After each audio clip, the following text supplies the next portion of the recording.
మెదక్ జిల్లా నార్సింగి మండల పోలీస్ స్టేషన్లో చెన్నూరు మాజీ ఎమ్మెల్యే బాల్క సుమన్పై కాంగ్రెస్ పార్టీ నాయకులు ఫిర్యాదు చేశారు. తెలంగాణ ముఖ్యమంత్రి రేవంత్ రెడ్డిపై బాల్క సుమన్ చేసిన వ్యాఖ్యలను తీవ్రంగా ఖండించారు. 10 సంవత్సరాలు తెలంగాణ రాష్ట్రాన్ని పాలించి దళితులను మోసం చేసిన టీఆర్ఎస్ ప్రభుత్వం రేవంత్ రెడ్డిపై వ్యాఖ్యలు చేయడాన్ని హాస్యాస్పదంగా ఉందని అన్నారు.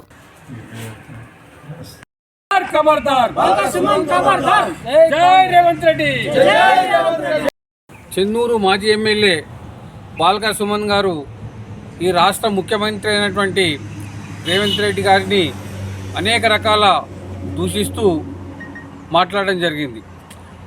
ఆయన ఏంటంటే ఆయన పూర్వపు పద్ధతిలో అధికారం ఉన్నటువంటి పద్ధతుల్లోనే ఆయన ఇంకా ఆ పద్ధతిలోనే ఫీల్ అవ్వకుంటూ మాట్లాడుతున్నాడు.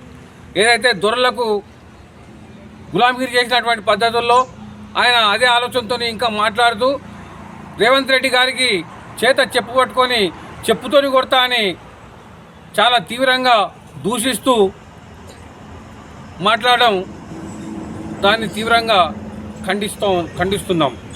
అదేవిధంగా ఆయన పైన చట్టరీత్యా చర్య తీసుకొని పరువు నష్టం దావా వేసి ఆయన పైన కేసు నమోదు చేసి ఆయనను వెంటనే అరెస్ట్ చేయాలని డిమాండ్ చేస్తూ ఈరోజు మెదక్ జిల్లా నార్సింగి పోలీస్ స్టేషన్లో ఆయన పైన ఫిర్యాదు. నిన్న చెన్నూరు మాజీ ఎమ్మెల్యే గారు బాల్క సుమన్ గారు మీరు ముఖ్యమంత్రి రేవంత్ రెడ్డి గారి పైన చేసినటువంటి వాక్యాలను అదే చెప్పు చూపిస్తూ చేసినటువంటి దాన్ని మేము తీవ్రంగా ఖండిస్తూ ఉన్నాం.